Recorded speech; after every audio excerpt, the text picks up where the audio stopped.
whilst in the Victorian age, Shrewsbury remained an important county town.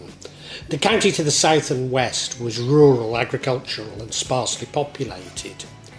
Nevertheless, it maintained strategic importance in being a gateway to Mid Wales. Shrewsbury had become an important railway centre, served by the Great Western Railway and the London and North Western Railway. Shrewsbury Station was served by trunk lines controlled by those companies, separately and jointly. Earlier aspirations to form a direct railway route from London through Shrewsbury to a North Wales harbour, enabling a direct sea route to Dublin, had been overtaken by the Chester-Holyhead Railway and the development of Holyhead as a ferry port.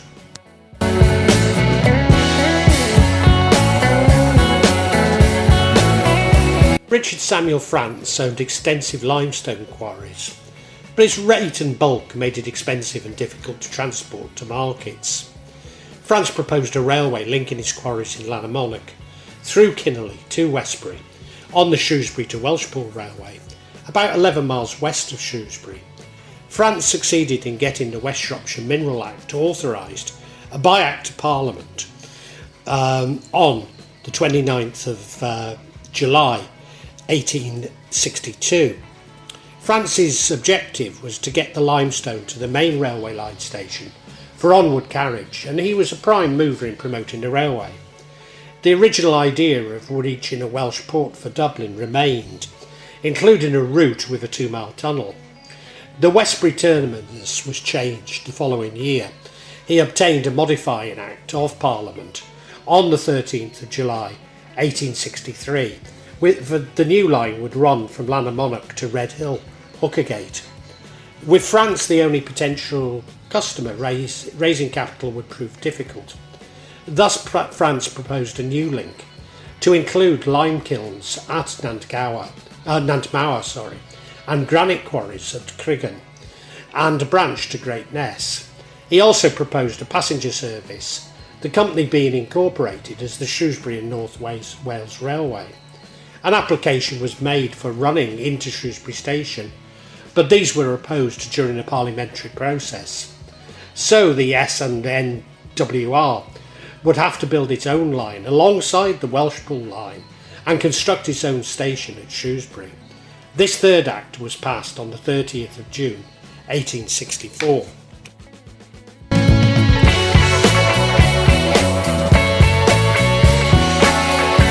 France's developments were noted by the North Staffordshire Railway and encouraged the projection of a subsidiary, the Shrewsbury and Potteries Junction Railway.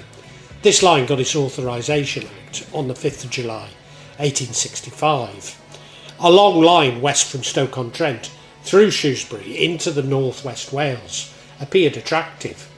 The Shrewsbury and North Wales Railway, it seemed, make an ideal partner to this venture. The alliance was agreed and progressed through Parliament, gaining authorisation on the 16th of July 1866, and as a result was the Potteries, Shrewsbury and North Wales Railway, commonly abbreviated to the POTS. The new company now contemplated extending to the port of Porthmadog. The first part of the line from Shrewsbury to Llanymynech was opened on the 13th of August 1866, and there were 4 trains each way except Sunday, when there were 2. The line was double track. The line had its own terminus on the grounds of Shrewsbury Abbey. Trains leaving faced a stiff climb at 1 in 47 to get out of the station, to gain sufficient height to pass over the existing main lines. But after that, the line was generally quite level. There was a connecting spare from a joint line from Wellington. The main line of the railway ran parallel to and alongside the Welshpool line on its south side as far as Redhill, where it crossed over the other route and moved to the northwest. The Abbey Foregate spare was opened at the same time, joining the Shrewsbury and Wellington joint railway to Wellington east of Shrewsbury, the only connection at Shrewsbury with other lines. At Llanymynech, the line terminated in a junction with the Cambrian railways. The POTS had its own platform. Potteries, yeah, Potts had its own platform there.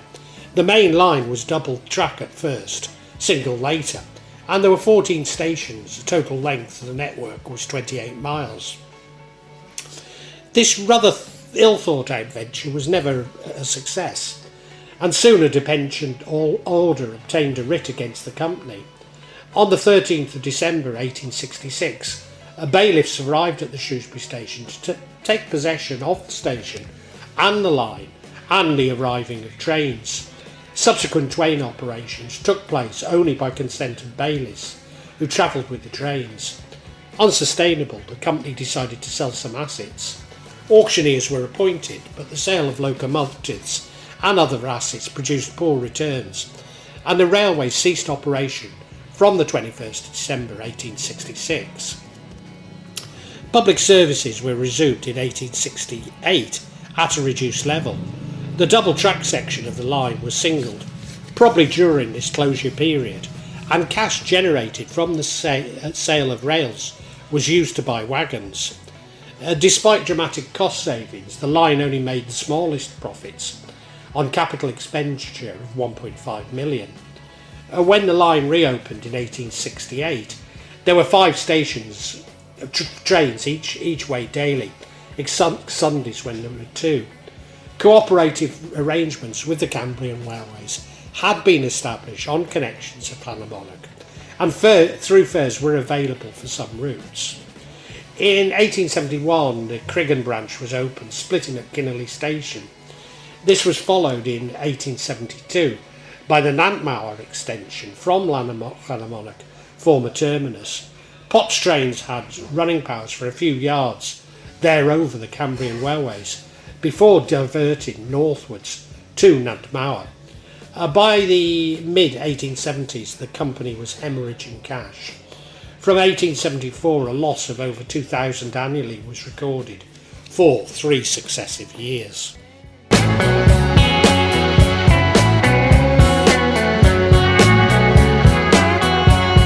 A branch of the Potts main line at Colham went towards the column, under the London Road near the Bell Inn, and then up the main Shrewsbury-Wellington line, where there were some exchange sidings. At one time these had been under control of a man named Russell, but he'd been fined for misconduct a year earlier and had not been seen since. The Potts had never replaced him, so the Great Western and London and North Western Railway began to treat the sidings as their own. It was in these circumstances that a train was being shunted there on October the 16th, 1875. On that date, a signalman was having to act as guard on the afternoon goods train from Kinnerley to Shrewsbury. There was even a shortage of guard vans, since John Smith was forced to travel in the rear wagon. This had no proper braking equipment, and the only way in which he could apply the brakes was by climbing over the wagon sides and treading on the side brake. As he said, he risked his life every time he did it. As this train was proceeding slowly at 8 or 9 miles per hour, round the curve that leads towards the Bell Bridge, Edward Fretwell, a London North Western driver, was shunting some wagons into the exchange sidings above. Unfortunately, he tried to fit too many wagons into one siding, so that 3 of them were forced over the stop block at one end. These careered onto the Potts line and down towards the approaching goods train. A signalman and clearinghouse lad gave pursuit, but in vain. The fireman of the goods train shouted out the alarm as he climbed onto the tank of the engine for protection. The driver, Thomas Hollis, desperately shut off steam and put the engine into reverse, while at the rear of the train, the guard, not wishing to risk his life, jumped clear. The impact and the ensuing collision threw the 3 railway trucks clear of the line, but also the engine and front 6 wagons of the goods train. The fireman, John Eisen, was knocked out and thrown from the tank to the footplate with several broken ribs. A water gauge burst, so the escaping water scalded the driver, being dreadfully injured by the collision. The guard and signalman now arrived at the scene and helped down the injured fireman and looked for the driver. Although owing to the escaping steam, It was some time before they could see him. Eventually he was found and carried to the Bell. I suspect, or at least I suspect it was, and it's where I organised my mother's wake. He died soon afterwards. The Potts Railway Company were able to avoid the full penalties that their inadequacies may have deserved, but the stretch of line on which the accident occurred was for freight only, and therefore not subject to Board of Trade regulations.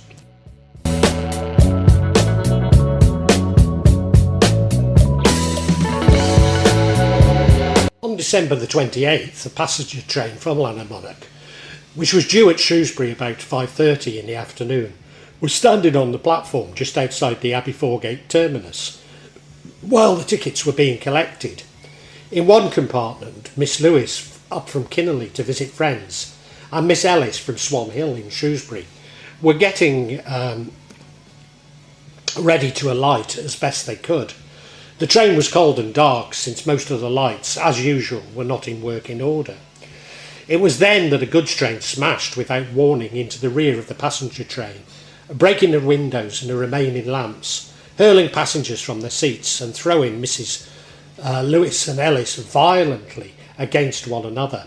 Eventually Miss Lewis was found to be seriously injured and carried away unconscious and suffering from internal injuries. The Potts Company tried to hush up the matter, for it was obvious that the standard of signalling was deficient. The news did not appear in Edo's journal, but the Shropshire Chronicle reported on it. A great difficulty has been experienced in obtaining accurate information as to the precise manner in which the accident occurred. The Potts officials announcing that it's merely a tilt-up, which is not worthy of notice. Not surprisingly, many of the injured passengers, some who were still confined to their rooms several days later, regarded it as more serious. The Board of Trade appeared to take note of these accidents, and over the next four years they applied increasing pressure on the Potts to put their house in order. The Permanent Way was in desperate need of repair, the Melville Viaduct being especially dangerous. Early in 1880, a 25 mile per hour speed restriction, insisted on by Colonel Coleridge of the Board of Trade on the whole line because of the poor standard of Permanent Way maintenance. But by this time there were no funds left to carry out track repairs, and on June 22nd the Board of Trade ordered that the line should be closed down. Operations were straight away suspended. This was the end of the Potteries, Shrewsbury and North Wales Railway, and the core of its infrastructure network.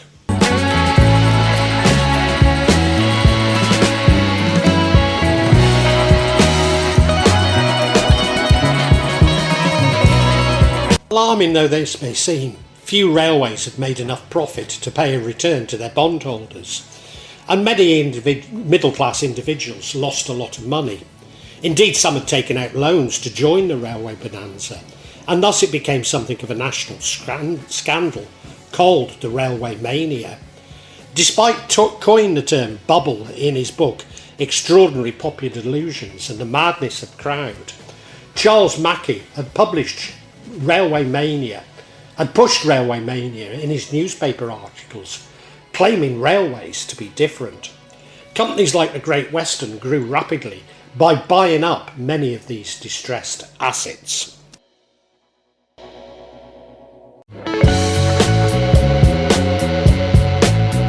Still needed to transport his limestone, and eventually persuaded the Cambrian Railways to alter its lines at Llanymynech so that the continuation of its line to Llanfalclyn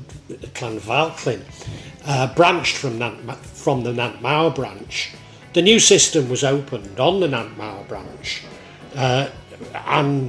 branch reopened on the 1st of January 1896, and the Cambrian deviation was commissioned on the 27th of January 1986. The Tannant Valley Light Railway was later opened on the 5th of January 1904 on an east-west route that crossed the Nantmawr branch at Blodwell Junction, actually using a short section of the branch. In fact, from the time the Nantmower terminus was reached from Blodwell Junction and the section of the Shropshire Railway to Blodwell, from the junction of the Cambrian railways west of Llanymynech, and was closed down, a new railway scheme was created, reviving earlier aspirations to connect the Potteries district.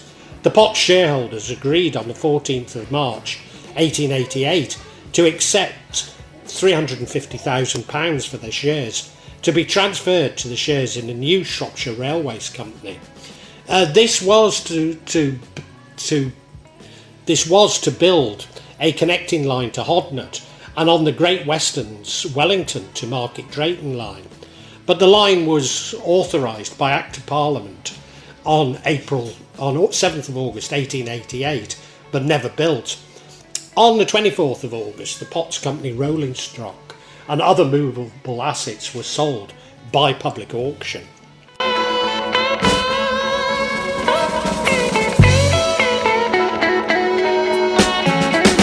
In 1907, Holman Fred Stephens, later known as Colonel, having reached the ranks of Lieutenant Colonel during World War I, either built or was associated with 16 railways, including in 1923 the narrow gauge mineral railway linking the lead mine at Snailbeach with Pontesbury.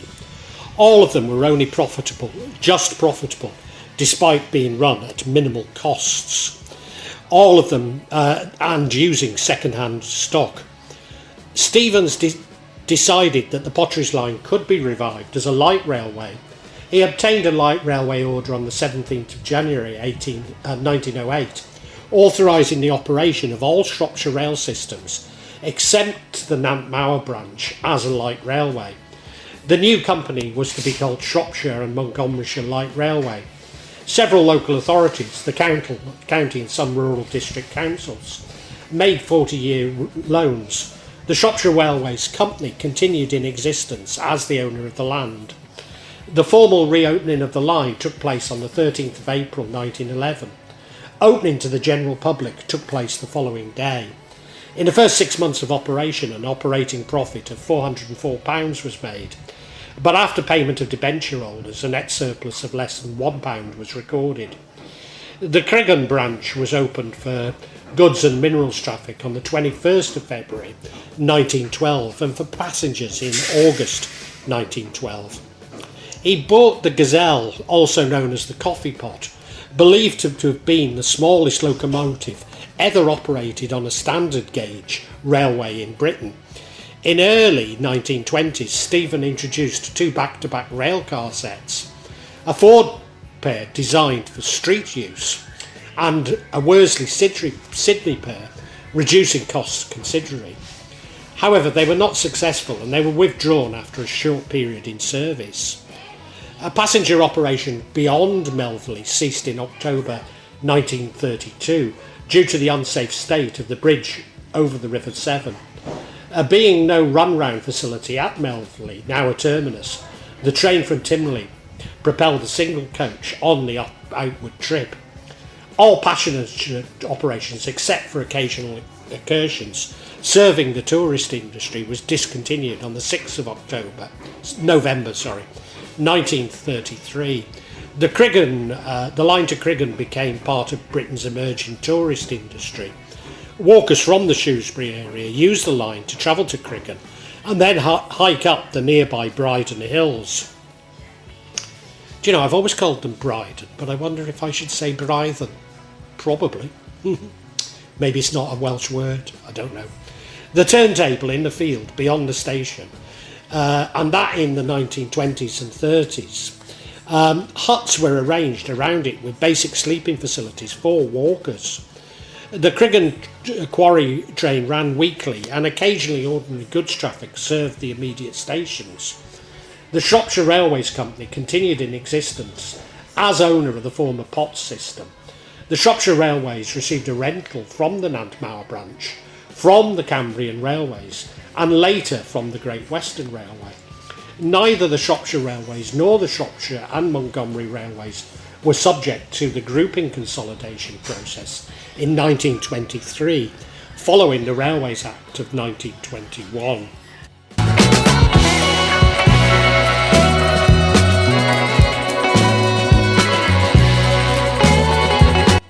In 1941, the entire line, except the Criggan branch, was requisitioned by the War Department and established a ammunition store at Kinnerley. More than 200 huge storage sheds, camouflaged and decked out with turfed roofs, were built around the village of Kinnerley. Each was served by a railway siding. Nissen huts were built in the area and crawling with khaki-clad servicemen as the depot grew. Extensive track renewal took place by the Royal Engineers. Army steam engines were brought in to service numerous storage depots that were set up. A new exchange location with the main line was established at Hookagate. From the 1st of June 1941, the War Department operated all trains on the line, military and civilian. The Criggan branch remained outside the scope of the War Department control, and there was a daily train conveying granite from the Brython quarries shortly after the end of the war. Shortly after the end of the war, the Severn floods were so bad that they reached the top of the embankment at Shrewsbury, and a bridge over a stream at Maesbrook was washed away, stranding a locomotive at Llanymynech. In 1945, Melville Viaduct showed signs of weakness and an imminent collapse. At first, the wagons were pushed up and over the bridge by the quarry company's vertical boilered Sentinel locomotive to be collected on the Kinnerley side by the S&MLR engine. Later, the Sentinel engine was allowed to cross the bridge at walking pace and take the train all the way to Kinnerley. In 1947, the line was returned to civilian status. The company was nationalised in 1948. The War Department usage continued until 1959 and then came to an end, and in December 1959 the Criggan Stone traffic ceased at that time also. The final scheduled train on the 26th of February 1960, and on 29th of February the line was closed. Abbey Goods Yard at Shrewsbury was retained. The Nantmower branch continued as a part of British Railways from Oswestry via Blodwell Junction. All track was lifted in 1962, apart from the oil depot sidings at Shrewsbury, which had been given a new connection to BR in 1960. These finally closed in July 1988 and were lifted in early 1990.